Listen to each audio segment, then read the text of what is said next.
next guest is one of our favourites. Wife, mother, worship pastor extraordinaire and all-round lovely lady, Darlene Zschech. Good morning. Thanks for coming in early this morning. Thank you. It's nice Now, to have Darlene, you are one of the busiest people I know. Tell us what's been going on in your world lately. Oh, well, actually, lots been going on.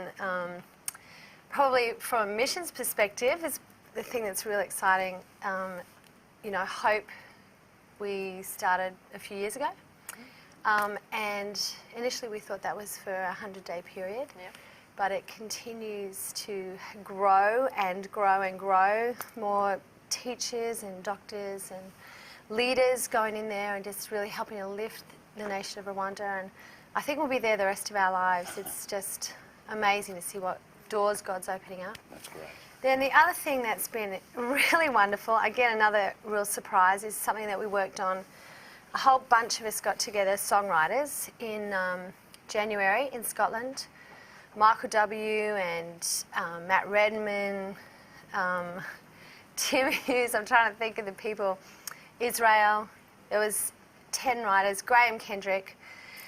And the whole goal and mission was to write songs that would be congregational, but will keep bringing back that social justice aspect of worship. And so I guess over 18 months we've all been praying and just really seeking God about what that would result in. It really came out of the heart of Martin and Anna Smith from Delirious. So they were there. And, and it was really intense. We were in this kind of castle thing in Scotland. It was amazing. Wow. And we'd, eat breakfast and then all, bunch in two or three of us at a time, just go and write for a couple of hours, then come out, all evaluate each other's songs. And we did this for 6 days. And it was just stunning. It was a very holy thing to be part of. We went in there with the focus and trying to maybe come out with 10 songs. And I think we came out with 22 finished songs. Wow. And lots of others that will unfold.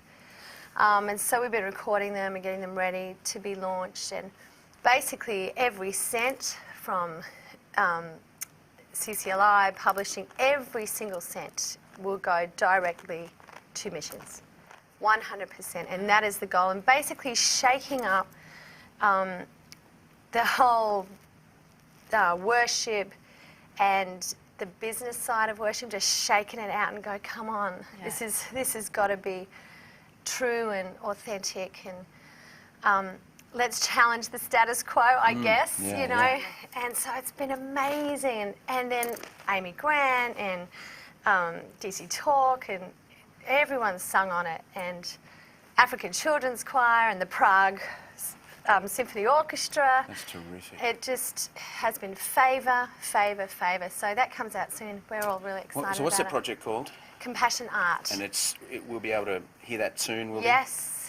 I'm not sure when, but yeah, be kind of November-ish, I guess. Right. Yeah. So going in there, had you met most of those other writers before? Yeah. So you knew them? Yeah, we'd all known each other, and we were all kind of emailing and getting all our practical jokes ready, because for 6 days you've got a lot of time to be silly. And were you staying in the same place that you were writing? Oh, yeah. wow. It was incredible. And we all brought our husbands or wives, and it was spiritually intense, and it was relationally intense, and musically it was just one of the highlights of as far as worship goes, and writing for me it was just one of my highlights for sure. So do you think being locked away like that, in a sense, helped the writing process? Was that? Oh yeah. Did that actually make it easier, I suppose? Or definitely. And we would every morning we had this beautiful Anglican minister who would come and lead us in devotions every morning, and that itself was a very holy time. We had a Scottish guy who was brilliant at keeping the process moving. Could you imagine all these creative talkers? You need someone to help facilitate the forward movement of it. Yeah. And Joyce came up one day, just flew to Scotland for one songs. day. No, she didn't write too many. No, just to actually challenge us about the plight of poverty and the ache that is humanity groaning, and that to keep the impetus of what we were doing really strong. So it was pretty incredible. Such a unique opportunity, Yeah. hey? Well, it's the end of the week at conference. How's it been for you? I don't know, I can't quite wrap words around it yet.